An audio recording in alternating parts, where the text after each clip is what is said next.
talvez a gente tenha entendido herança errado. Hoje é Dia dos Pais, e quando a gente pensa em um bom pai, normalmente a gente pensa naquilo que ele proporciona. O pai, ele é um provedor da casa, não só de coisas materiais, mas também de amor, enfim, não é só o material. Uma criança, no básico, nunca vai querer apenas um recurso material, um presente e tudo mais, ele quer o pai, mas a minha pregação não vai ser tão óbvia desse jeito como seria num Dia dos Pais. Mas vamos lá. Aquilo que a gente pensa de um pai é que ele vai proporcionar comida, casa, educação, segurança, presentes, oportunidades, e tudo isso importa. Mas, conforme os anos passam, a gente descobre uma coisa. Um dos maiores presentes que um pai pode dar a um filho não cabe em uma caixa. Assim como a gente começou o culto hoje, a gente não está preso em uma caixa. A gente começou o culto hoje invertido, a gente fez uma comunhão primeiro. E quem que nos levou a isso? O próprio Espírito, do jeito dele. E é muito legal, porque a gente precisa ter comunhão. Quando eu acabo o culto aqui, por a gente ainda não ter um lugar fixo, todo mundo sai correndo, mas a hora que a gente tiver, a gente vai ter uma cantina, vai ter um lugar para ficar, a gente vai aproveitar pra caramba. Mas enfim, não cabe numa caixa. E é a presença. Você pode comprar um brinquedo para o seu filho, mas você não pode comprar a memória de ter brincado com ele. Você pode pagar uma viagem, mas você não pode terceirizar a memória de ter estado lá. Você pode deixar dinheiro, você pode deixar patrimônio, uma empresa, você pode deixar, cara, aquilo que o seu filho sempre sonhou que era seu e um dia fosse dele. Sei lá, um carro antigo, pense em filme aí, os filmes americanos que o pai sempre cuida lá daquele carro antigo, tal, o Maverickzão, e daí ele fala para o filho, filho, quando eu morrer, você vai cuidar desse carro, e sei lá o quê. No fim ele está deixando uma bucha, mas para o filho é um sonho. E às vezes a gente pensa isso. Só que talvez seja por isso que Jesus, quando quis revelar o coração de Deus, ele contou a história de um pai e seus filhos. E vamos lá para o background dessa história. Essa história ela não é sobre um filho. Pensa nisso, a gente sempre pensa a parábola ali do filho pródigo sobre o filho pródigo. Mas eu quero inverter essa lógica hoje, como a gente inverteu a ordem do culto. E tudo isso foi preparado por Deus, não foi nada lógico. Eu quero que você pense ali da ótica do pai e não do filho. Então vamos lá, qual que é o background dessa passagem? Tinha um monte de fariseu em volta de Jesus reclamando, esse homem aqui recebe pecadores e come com eles. Então Jesus vai lá e conta 3 histórias. A primeira, uma ovelha perdida, sabe? O pastor que deixa as 100, deixa as 99 e vai atrás de uma. Essa história. A história de uma moeda perdida.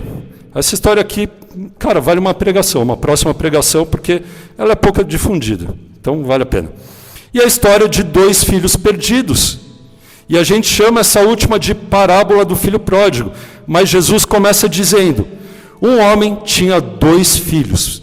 Porque existem 2 filhos perdidos nessa história, e um filho perdido longe de casa, o outro filho perdido dentro de casa. Já pensou nisso? Eram 2 filhos, um perdido fora e um perdido dentro. Geralmente a gente não vai pensar nisso, olha que legal.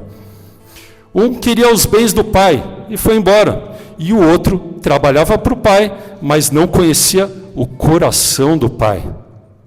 E talvez a grande tragédia dos 2 seja a mesma. Eles não entenderam que a maior riqueza daquela casa era o próprio pai.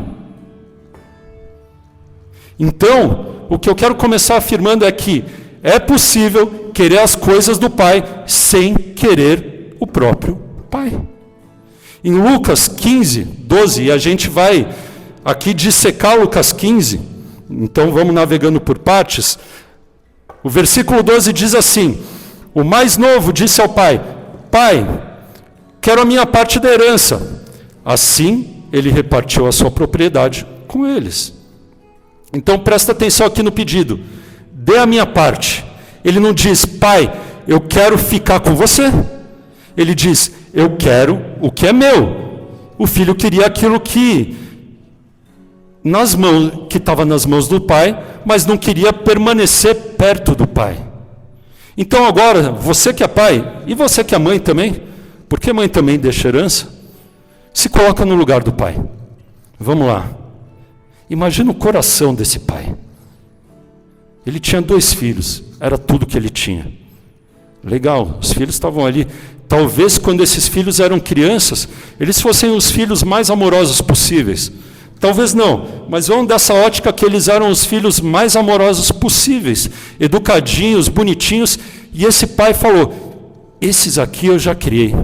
Cara, a hora que eu tiver mais velho, eles vão cuidar de mim. Eles entenderam o meu amor. Só que aí quando esses filhos crescem, a gente pode dar assim a melhor educação, a melhor base bíblica, o maior amor. Tem coisas que a gente não controla. E eu e você, a gente precisa estar preparado para isso. A gente precisa estar preparado para um dia o nosso coração ser rasgado. E talvez ele seja. A gente não controla. Talvez o filho mais bonitinho que você possa ter na vida hoje seja o filho que um dia vai te abandonar. Então só prepara o coração. Se o seu filho te abandonar, tem alguém que nunca vai te abandonar. Se o seu pai te abandonou, tem um pai que nunca te abandonou. E é nessa esperança que a gente tem que se agarrar. Todo o resto é um alicerce muito instável. São coisas que a gente não controla realmente. Então, o filho queria aquilo que estava nas mãos do pai, mas ele não queria permanecer perto do pai. E aqui começa uma pergunta desconfortável. Se Deus parasse de te dar coisas, você ainda o desejaria? A gente ama Deus porque Ele nos salvou, certo? Ele nos amou primeiro, a palavra fala. Mas e se, no meio dessa caminhada, Ele não tivesse te dado nada? Será que você amaria Ele do mesmo jeito? Porque se a gente chama Deus de Pai, o amor de um filho para um pai deveria ser incondicional, como de um pai para o filho. Mas a realidade é outra. É totalmente outra. Se a porta não abrisse, ou se o dinheiro que um dia a gente precisou, quando faltou e Ele enviou, não viesse. Se a cura que um dia a gente também precisou, e Ele nos curou, Ele não tivesse curado, e eu já falei aqui em várias pregações sobre isso, Deus tem o próprio tempo dele, e também Deus tem a possibilidade de não nos curar. E aí? Se Ele não nos curar, a gente vai continuar amando Ele? E se a resposta que a gente precisasse não chegasse? Se nenhuma profecia se cumprisse amanhã, Jesus ainda seria suficiente para mim e para você, como a gente fala que Ele é? Clima terrível. Porque existe uma diferença enorme entre buscar a mão de Deus e buscar a face de Deus. A gente fala que busca a face, mas vamos ser realistas, muitas vezes a gente está buscando a mão. Agora pensa, vocês estão se colocando como o coração desse pai aí. Agora, vamos se colocar no lugar do filho. Será que você não tem buscado a mão do pai? Olha aí da sua ótica agora. Olha para o pai. Olha o que você tem feito. Você tem buscado a face ou a mão? A gente aprende a pedir muito fácil. E eu diria que desde criança, né? Gugu, dadá, então já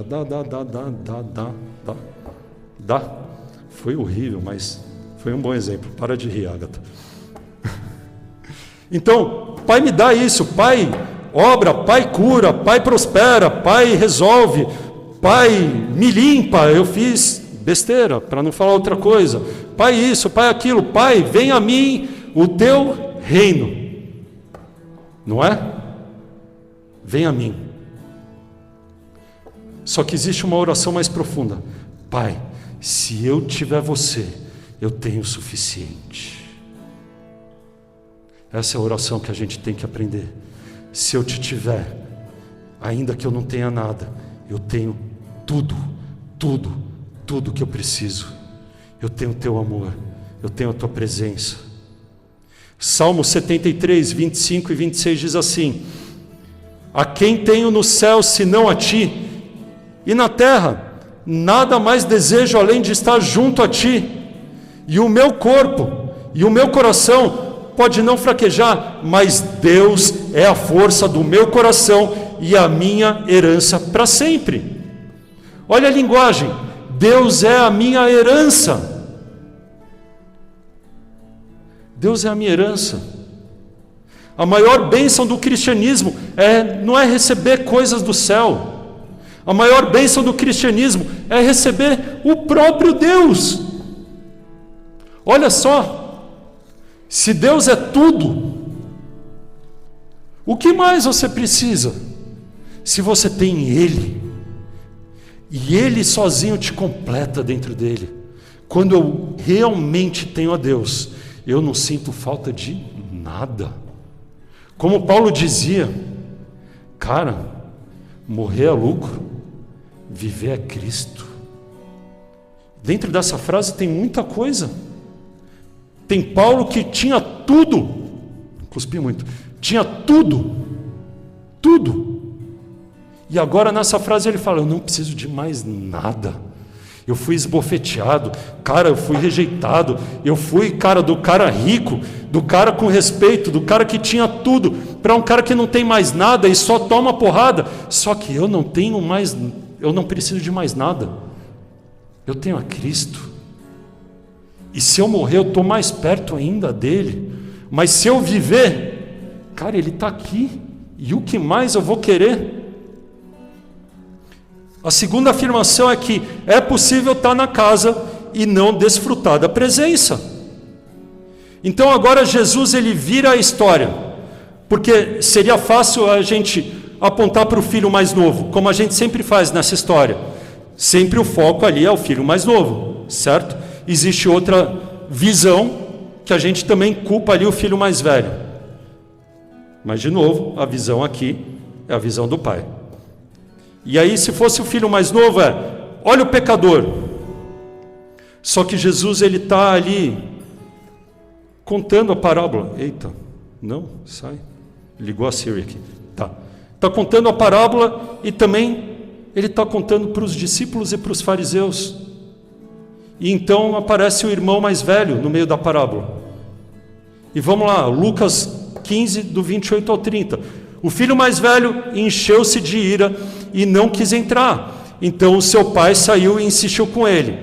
Mas ele respondeu ao seu pai: olha, todos esses anos tenho trabalhado como escravo ao teu serviço e nunca desobedeci às tuas ordens, mas tu nunca deste nenhum cabrito para eu festejar com os meus amigos. Mas quando volta para casa esse teu filho, que esbanjou os seus bens com prostitutas, olha que pesado, matas o novilho gordo para ele.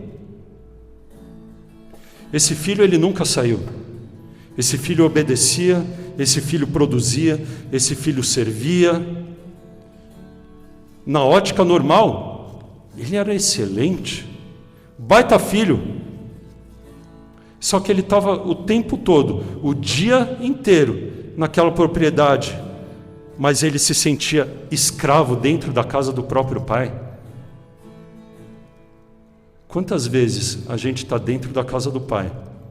Quantas vezes a gente está servindo a Deus e a gente se sente simplesmente escravo? Sim, nós somos escravos de Cristo, por amor a Ele, por amor a Ele.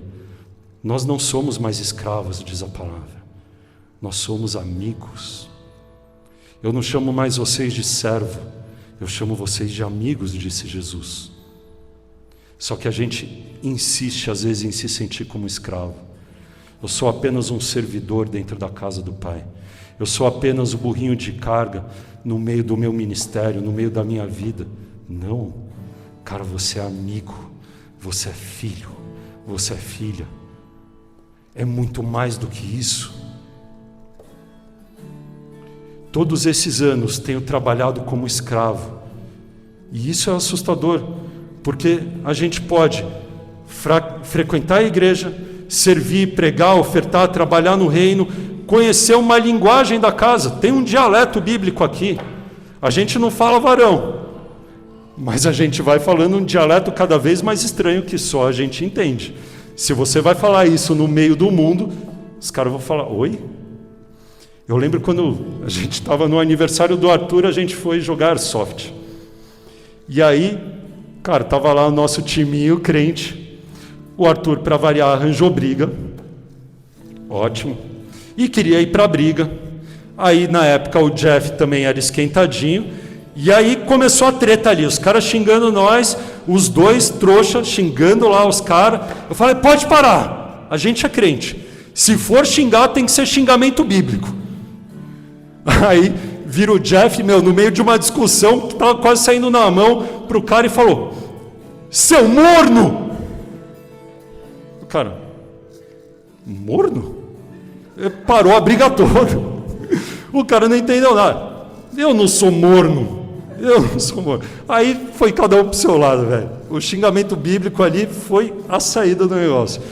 Mas enfim, por que eu fui parar nisso? A linguagem.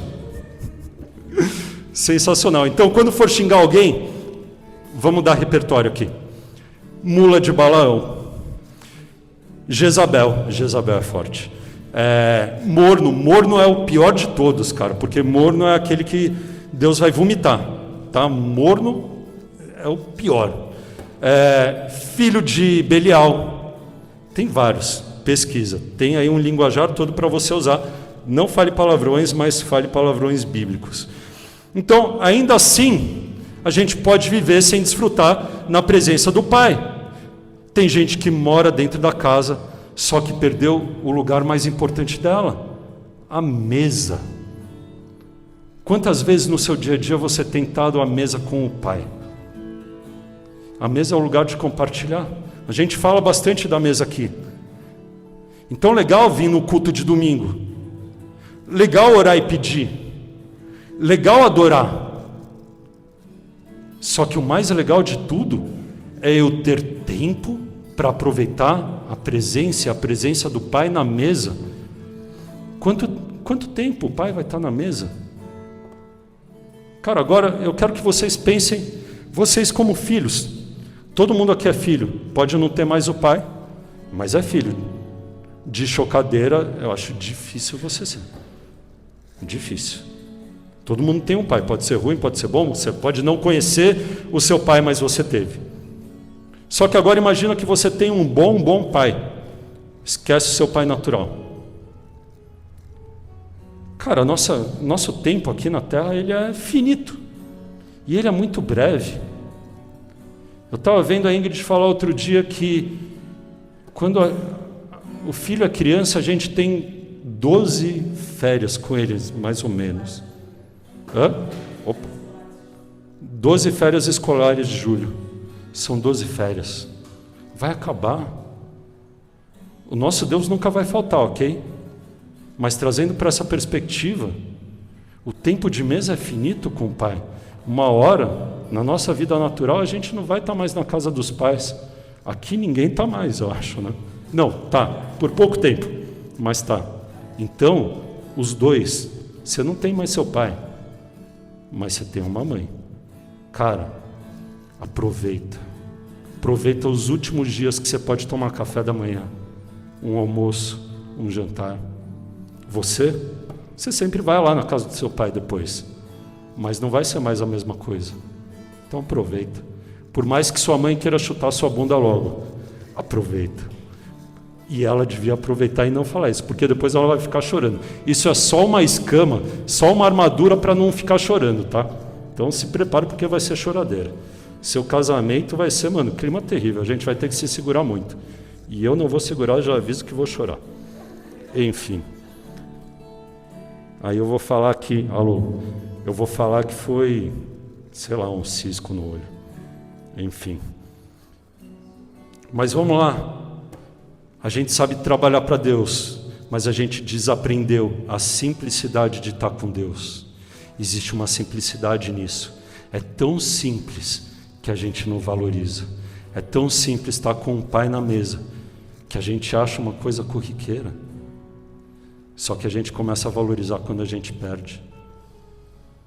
Eu não perdi o meu. E eu tenho pouco tempo. Talvez ele não valorize tanto quanto eu valorizo. Que nem. Isso aqui fica na internet, esquece. Não, esquece. Enfim.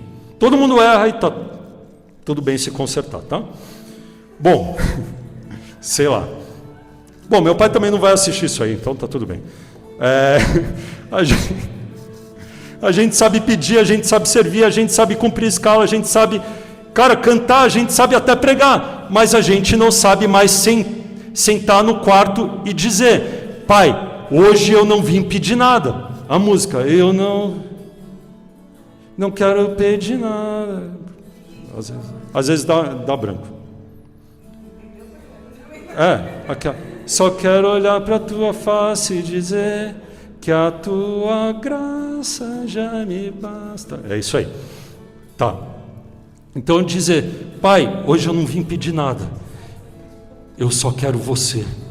Jesus, quantas vezes eu sento aqui na minha cama e eu oro, mas vamos fazer diferente hoje. Eu só quero sentar aqui e sentir a tua presença. Eu vou ficar quieto até que você venha e sente do meu lado e eu sinta isso e eu possa desfrutar essa presença e que ela não me falte e que eu comece a fazer isso mais vezes, porque a presença é o que nos transforma, a presença é o que interessa. Na presença de Jesus é que a gente é transformado. A gente não é transformado em pedir, e o pedir é importante, tá bom? Mas é a presença dele com a gente que transforma. É a presença dele com a gente que é a lógica de tudo. Então, para mim, a frase mais poderosa da história toda aqui é: meu filho, você está sempre comigo e tudo que eu tenho é seu. Você vê, o cara ali fez um discurso: eu trabalho, babá. Vem aqui um ingrato que gastou tudo com prostitutas e você vai matar o seu melhor bezerro ali para ele. E para mim você nunca deu nada. Filho, você não entendeu nada, então eu estou todo o tempo com você e tudo que eu tenho é seu. Quem não matou, não foi você. Estava ali, é seu, você pega o melhor, você pega quantos você quiser e mata e faz o churrasco para os seus amigos e come a melhor picanha, tem um vaguio ali te esperando, é seu e você não pegou. Se você quiser agora a gente mata, a gente moe e faz um hambúrguer de vaguio maravilhoso.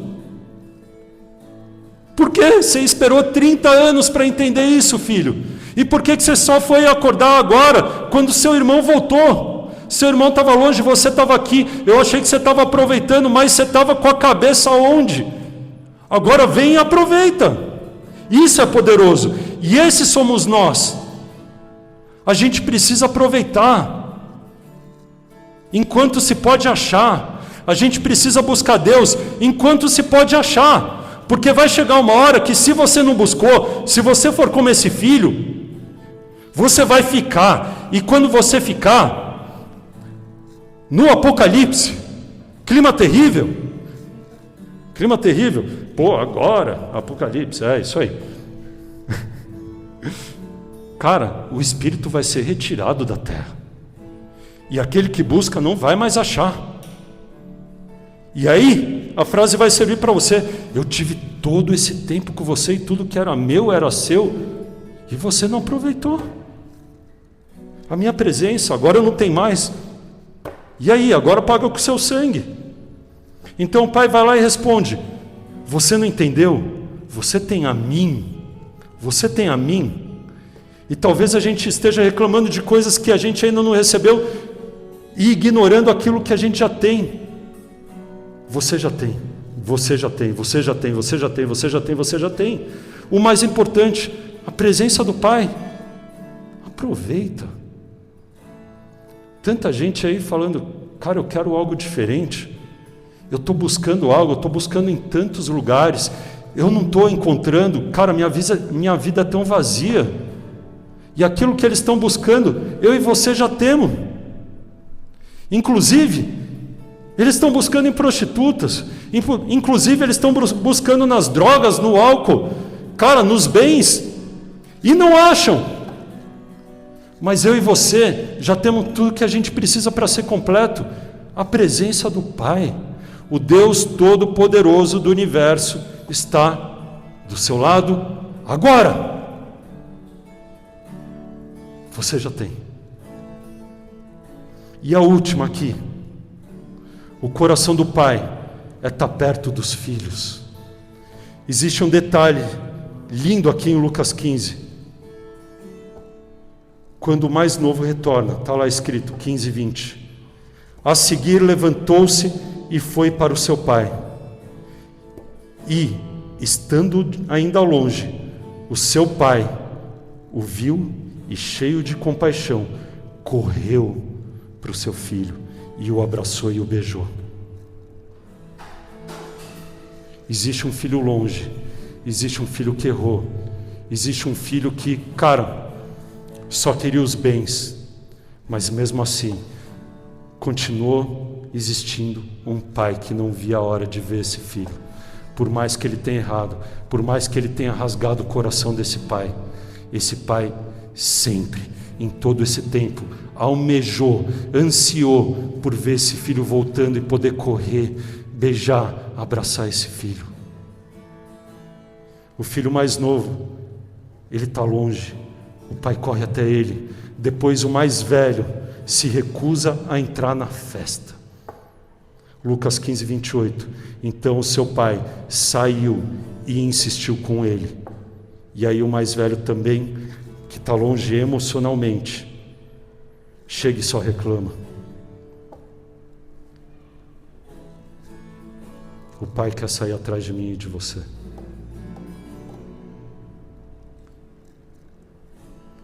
Um estava cheirando cheiro de estrada. O outro estava cheirando trabalho. Aí o outro tinha pecado de longe. Só que o outro tinha orgulho de perto.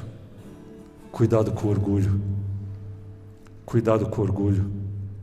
Eu lembro quantas vezes eu briguei com os meus pais quando eu era criança. E daí brigar, você xinga o pai. Você é criança. Normal, né? Ah, sua feia. Xinga a mãe. E aí, eu lembro como eu me sentia. Cara, eu saía com o coração rasgado chorando. Só que por orgulho, me trancava no meu quarto. E eu tô de mal. Não é assim? Orgulho, desde pequeno. O orgulho, cara, ele nos distancia da presença do Pai. Sabe por quê? Na palavra está escrito que Deus rebate o soberbo. Deus derruba o soberbo. Mas Ele encontra o humilde, o abraça. Então aquele que reconhece que errou pela distância do Pai, cara, ele vem correndo na direção e abraça. Filho, você estava tão longe, mas agora você está aqui, que bom, eu te esperei tanto. Vem aqui, servos, peguem o melhor cordeiro, peguem o melhor novilho, matem, porque o filho que estava perdido voltou para a minha presença, e ele não vai mais sentir falta de tempo de mesa, porque esse vai aproveitar agora. O Pai quer os dois perto, porque o coração da paternidade celestial é presença. Pais, o nosso coração precisa ser esse, presença. Ontem a gente teve lá a festinha de Dia dos Pais na escola da Isabela, e sempre chamam um pai para pregar. E aí o pai justamente falou sobre isso, presença, do jeito óbvio, né? Que adianta você dar presente? Seu filho não vai lembrar do presente, vai lembrar do que você estava com ele. Jeito óbvio. Mas, por mais óbvio que seja, filho, é isso aí, prega comigo, bora. Me ajuda a pregar. Pode deixar, já estou acabando. Cara, só que eu até esqueci. A presença do Pai. Por mais óbvio que seja, pais, a nossa presença importa. E até caiu um cisco ali no olho ontem. Foi um cisco, não foi um choro. Eu disfarcei, cocei assim. Porque, cara, numa boa, vamos no óbvio de novo. Os nossos filhos, eles não vão se importar com quanto a gente ganha. Eles vão se importar por quanto tempo eles tiveram com a gente.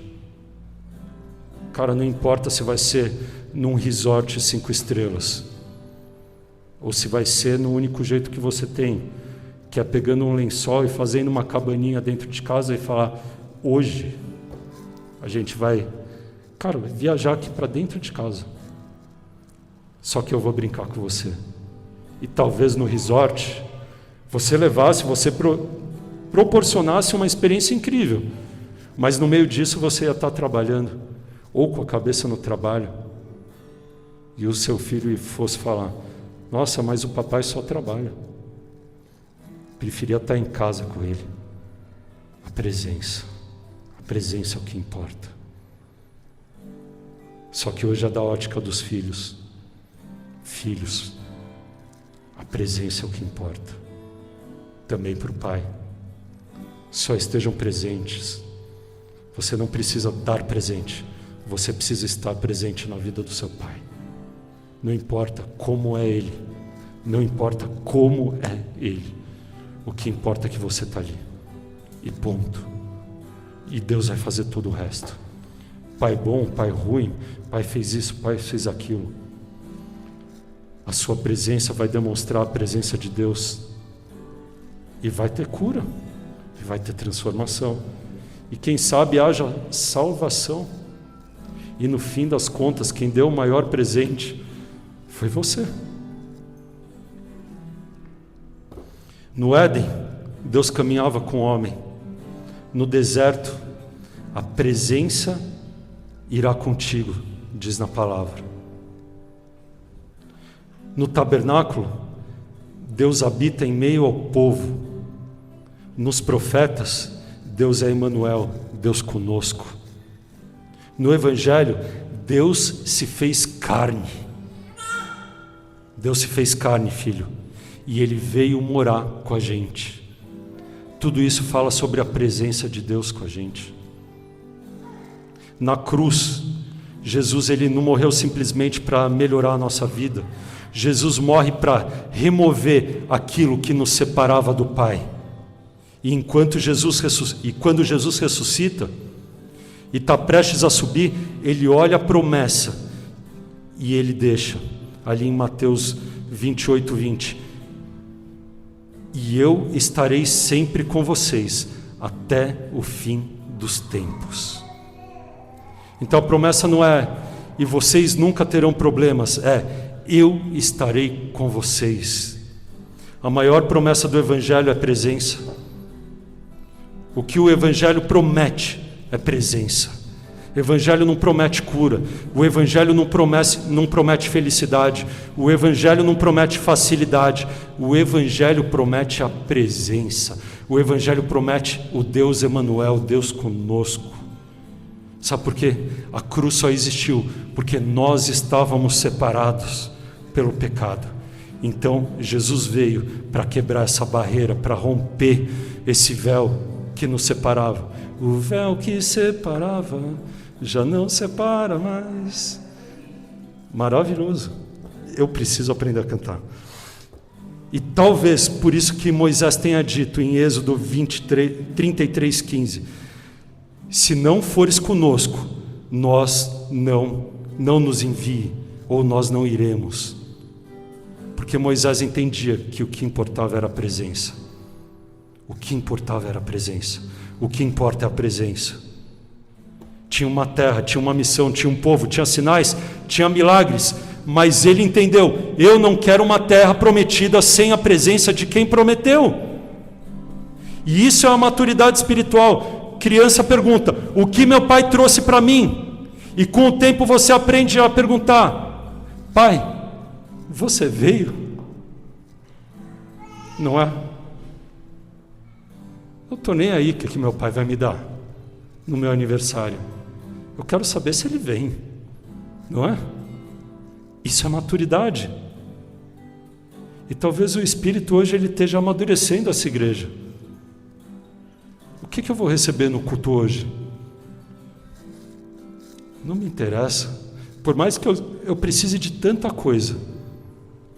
O que eu vou receber hoje, Deus? De verdade eu não quero saber. Eu só quero a tua presença. Hoje eu não vou te pedir nada, não é? Fica a dica, galera do louvor. Exatamente. É essa aí. Então já pode subir aqui para a gente terminar. Então talvez a nossa oração precise hoje mudar de Pai me dê para Pai, fica comigo. Fica comigo. Eu não vou te pedir nada. E o que os seus filhos realmente querem, hoje como o Dia dos Pais, eu quero falar por alguns segundos com você, Pai. Cara, inclusive, vamos lá, ontem o cara chutou o pau da barraca com esse exemplo. Ele deu um exemplo de uma parábola aí, sei lá se é verdade, enfim, que era um cara que era CEO de uma empresa muito grande, e ele sempre falava para todo mundo: o meu tempo é muito caro. O meu tempo é muito caro. Se você soubesse quanto o meu tempo é caro, não vou falar com essa pessoa aqui porque meu tempo é muito caro. Meu tempo é muito caro. E o filho sempre ouvia e falava para todo mundo: o tempo do meu pai é muito caro. O tempo do meu pai é muito caro. Pensa aí quanto vale o seu tempo. Tem pessoas aqui que o tempo é muito caro. E está tudo bem. Só que daí um dia aquele filho chegou para o pai: pai, eu sempre ouço você dizer que o seu tempo é muito caro. Quanto custa o seu tempo? E o pai falava: hã? Não, pai, quanto custa o seu tempo? Você fica falando para os outros que seu tempo é muito caro. Quanto custa? Por quê, filho? Porque eu juntei aqui no meu porquinho algumas moedas. E eu queria saber se essas moedas compram o seu tempo. Aí é de rasgar o coração. Será que essas moedas compram o seu tempo, pai? Porque eu quero 1 hora com você. Pesado. Para quem é pai é muito pesado. Porque a gente se mata para dar a melhor vida possível para os nossos filhos. Quando eles entendem mais do que a gente que o que importa é a presença. O que importa é a presença. Então, numa boa, quanto custa a sua hora? Cara, como Jesus disse, vai você com o seu dinheiro para lá. Vai você com o seu dinheiro para lá. O que me importa é a sua presença.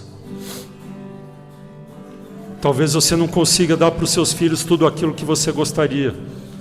Talvez outro pai tenha mais dinheiro. Talvez outro consiga proporcionar uma experiência que você não consiga. Mas não se condena por isso. Esteja presente. Seu filho, ele não precisa apenas daquilo que a sua mão consegue comprar. Ele precisa saber que pode encontrar com você. E que ele não vai ter que pagar a hora mais cara de todas. Ele precisa saber que quando ele precisa, você está ali. E quando ele vencer na vida, você vai estar lá. Aplaudindo, olhando. Quando ele perder, você vai estar lá, dando um ombro de pai. É isso que interessa para um filho. E quando ele fizer algo maravilhoso, cara, você não vai falar que fez mais do que obrigação. Por mais que toda educação e todo estudo que você tenha dado para ele seja para isso, você vai falar uau, e você vai estar lá. Quando ele fizer uma besteira muito grande, você vai estar lá. Porque foi exatamente isso que Deus fez com a gente. Enquanto a gente fazia a maior besteira da nossa vida, Jesus nos encontrou. Ele estava lá. Em todo momento Ele estava lá. A presença dEle nunca faltou para a gente. Por mais que a gente tenha rejeitado, a palavra diz que nós éramos inimigos. E nós éramos. Mas Ele sempre esteve lá. Quando a gente estava bem, Ele estava. Quando a gente pecou, Ele continua nos chamando, por mais que os nossos pecados nos afastem dEle. Quando a gente foi para longe, Ele esperou a gente. Quando a gente voltou, Ele correu para abraçar a gente. E quando a gente ficou religioso dentro da casa, Ele saiu para nos buscar também. E relembrar que o que importa é a gente sentar na mesa com Ele, como Ele está relembrando nessa manhã. O Pai estava lá. E agora eu não estou mais falando só para os pais, mães, filhos, estou falando para todo mundo. Talvez você tenha entrado aqui querendo uma resposta, e a gente precisa de respostas. E lembra, a gente tem um Deus que tem ouvido e ouve e boca e fala. Está tudo bem? Talvez a gente queira uma porta, uma cura, uma solução, uma mudança. E talvez Deus vá fazer tudo isso. Mas e se hoje Ele não te der nada além dEle mesmo? A pergunta do começo: seria suficiente? Feche os seus olhos. Vamos adorar.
Que nessa manhã os nossos corações entendam que o melhor lugar para a gente morar é na presença do Pai. Nós não buscamos a mão dEle, mas nós buscamos a face. E talvez o Pai hoje esteja dizendo: filho, você está sempre comigo, sempre comigo. Para de correr atrás por uns segundos, para de pedir, para de tentar merecer, para de tentar trabalhar como escravo na casa do Pai. Só fica.